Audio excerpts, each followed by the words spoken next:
자, 위나라의 조진 장군, 지금 계속된 패배 때문에 아주 골머리를 앓고 있었거든요. 그런데 바로 이때 제갈량 앞에 생각지도 못했던 새로운 적이 나타납니다. 그리고 드디어 제갈량이 유일하게 두려워했던 그 숙적이 무대로 돌아오게 되죠. 자, 그럼 이야기 속으로 바로 들어가 보겠습니다. 이번 이야기에서는요, 먼저 새로운 적, 강족이 등장하고요. 그리고 무시무시한 철갑 마차, 또 하늘에서 내려온 구원군 이야기도 있고요. 제갈량의 눈 오는 날 계칙, 마지막으로 번개처럼 등장하는 사마이까지 이 과정을 한번 쭉 따라가 보겠습니다. 아, 정말 제갈량 군대한테 계속 지니까 위나라 진영은 분위기가 말이 아니었겠죠. 조진 장군이 깊은 고민에 빠져 있는데 이때 곽회 장군이 진짜 기가 막힌 아이디어를 하나 내놓습니다. 그게 뭐였냐면 바로 서쪽에 있는 아주 강력한 부족, 강족에게 도움을 청하자는 뭐였어요. 곽회의 전략, 이거 아주 간단하고 명쾌했어요. 말하자면 양동작전인 거죠. 자, 강족이 총나라 군대 뒤를 흔들고 그 사이에 위나라 주력군이 정면에서 꽝 하고 치면 와, 이건 아무리 제갈량이라도 버티기 힘들 거다, 이런 계산이었던 겁니다. 이 계획을 들은 조진은 바로 이거다 하고 무릎을 탁 쳤겠죠. 그래서 곧바로 사신을 뽑아서요, 온갖 금은보화를 잔뜩 싣고 서강으로 급하게 보냅니다. 이제 위나라의 운명이 이 동맹에 달렸다, 이렇게 생각한 거예요. 자, 서강의 지도자들이 위나라 사신을 만났어요. 이 제안을 받고 얼마나 고민이 많았겠어요. 그런데 신하 야단이 오랜 동맹인 위나라와의 의리를 지켜야 합니다 하고 아주 강력하게 주장을 해요. 결국 그의 설득에 천리길 임금이 무려 25만 대군을 파견하기로 큰 결정을 내립니다. 그런데 말이죠, 이 강족 군대에게는 아주 특별한 비장의 무기가 있었어요. 그게 바로 철거병이라고 불리는 철갑 마차 부대였습니다. 한번 상상해 보세요. 쇠로 완전히 둘러싸인 마차들이 막 움직이는 거예요. 이건 그냥 움직이는 성, 움직이는 요새나 다름없었죠.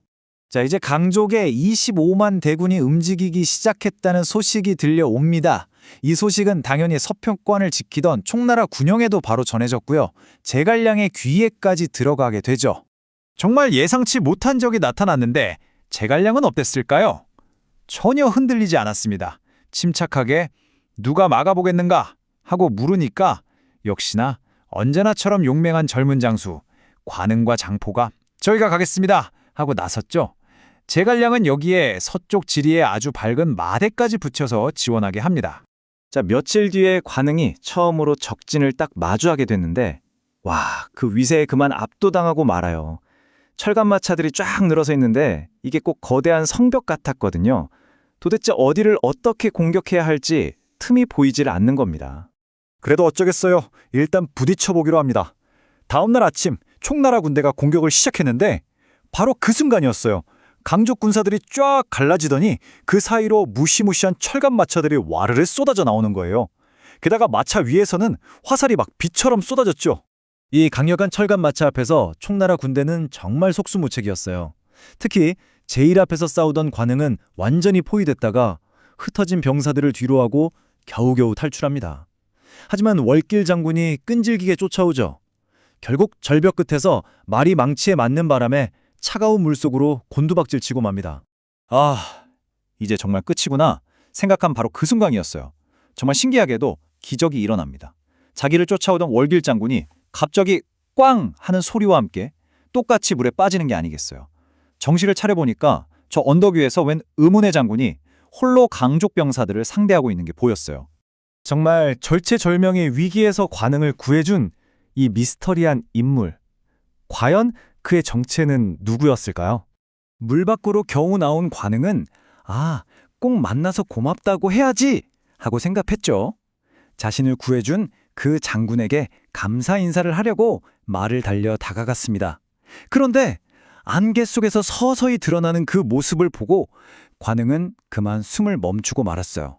잘 익은 대추처럼 붉은 얼굴, 위험 있는 수염, 손에는 거대한 청룡도를 들고 있고 또 붉은 토끼처럼 빠른 말, 바로 적토마를 타고 있었죠. 이 모습은 단 한 사람밖에 없잖아요. 바로 관응이 평생을 그리워했던 바로 그 존재였습니다. 네, 맞습니다. 관응을 구해준 건 바로 세상을 떠난 그의 아버지 관우 장군의 영혼이었던 겁니다. 관우 장군의 영혼은 아들에게 손으로 동남쪽을 가리키면서 안전한 길을 알려주고는 연기처럼 스르르 사라져 버렸어요. 정말 꿈만 같은 짧은 만남이었지만 아버지가 남긴 그 말은 관응의 가슴에 아주 분명하게 새겨졌습니다. 그런데 더 놀라운 일이 있었어요. 의형제인 장포를 만났는데 글쎄 장포도 똑같은 경험을 했다고 털어놓는 거예요. 장포 역시 정말 위험한 순간에 나타난 관우, 그러니까 작은아버지의 영혼 덕분에 목숨을 구했다는 거죠. 두 젊은 장수는 죽어서까지 자신들을 지켜 해주는 아버지의 영혼에 가슴이 뭉클해졌습니다. 자, 두 젊은 장수에게서 이 신비한 경험과 함께 철갑마차에 대한 보고를 받은 제갈량.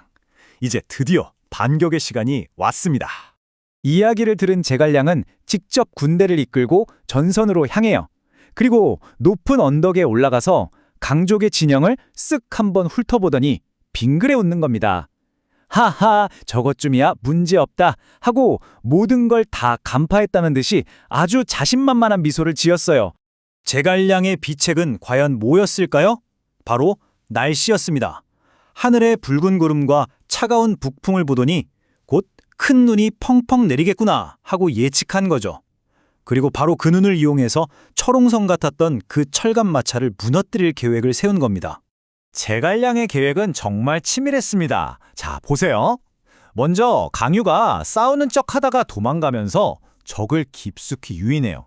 어기로 눈이 덮여서 평지처럼 보이는 산길로요.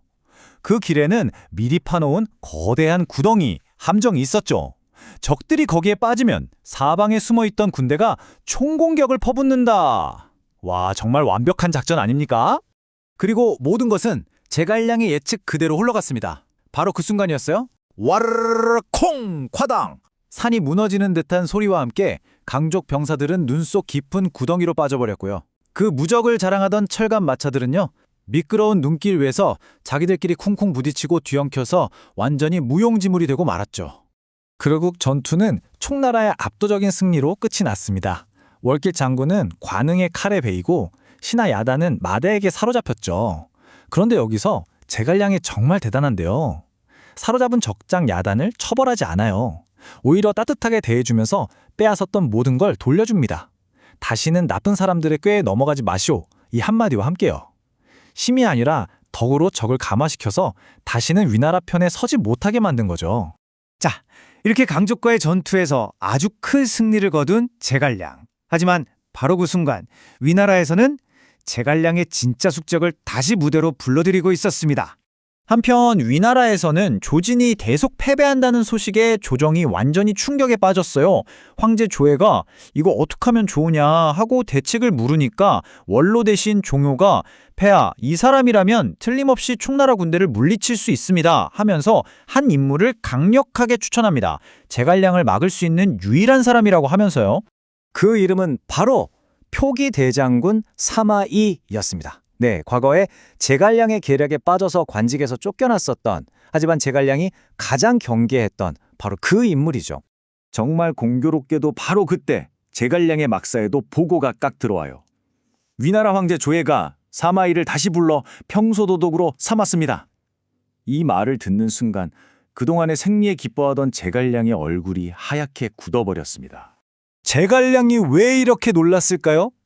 내가 조예를 두려워하는 게 아니다. 내가 걱정하는 건 오직 사마위, 그 한 사람뿐이다 라고 말합니다. 사실 지금 위나라 장수 맹달이 반란을 일으켜서 총나라와 손을 잡기로 했거든요. 그런데 상대가 평범한 장수가 아니라 이 똑똑한 사마위라면 맹달의 계획은 시작도 해보기 전에 실패할 게 뻔했던 거죠.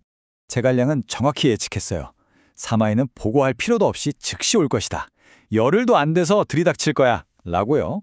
반면에 맹달은 어땠을까요? 하하하, 황제에게 보고하고 오려면 한 달은 좋게 걸릴 텐데 뭐가 걱정이야 하면서 제갈량의 경고를 그냥 비웃어버렸죠. 바로 이 판단의 차이가 모든 걸 결정하고 맙니다. 제갈량의 예측은 무서울 정도로 정확했습니다. 말이 끝나게 무섭게 황제의 사신이 사마이에게 도착했고요. 사마이는 맹달의 반란 소식을 듣자마자 바로 명령을 내립니다. 보고하고 허락을 기다리다간 너무 늦는다. 모든 군사는 지금 당장 출발한다. 말 그대로 선조치 후보고였죠. 단 하루도 지체하지 않았어요. 사마이는 정말 밤낮을 가리지 않고 군대를 재촉해서 신성을 향해 번개처럼 달려갔어요. 맹달이 한 달은 걸릴 거라고 비웃었잖아요. 그런데 단 8일 만에 신성 성벽 아래에 도착한 겁니다. 성 밖에서 폭풍처럼 달려오는 서왕의 군대를 본 맹달은 너무 놀라서 급히 성의 다리를 들어 올렸죠. 정말 경악을 금치 못했을 겁니다. 결국 맹달은 어떻게 됐을까요? 부하였던 이보와 등연의 배신으로 성을 빼앗기고 말아요. 그리고 신탐의 창에 찔려서 목이 베이는 비참한 최후를 맞이합니다. 사마이는 이렇게 복귀하자마자 번개 같은 작전으로 반란을 순식간에 제압하면서 제갈량이 짜놓은 큰 계획의 한 축을 완벽하게 무너뜨려 버린 거죠. 자, 지혜로운 모사 사마이와 용맹한 장수 장압이 이제 힘을 합쳐서 제갈량과 맞서게 되었습니다. 삼국지 역사상 가장 치열한 두뇌 싸움, 제갈량 대 사마이. 과연 이들의 대결은 어떻게 될까요? 진짜 대결은 이제부터 시작입니다.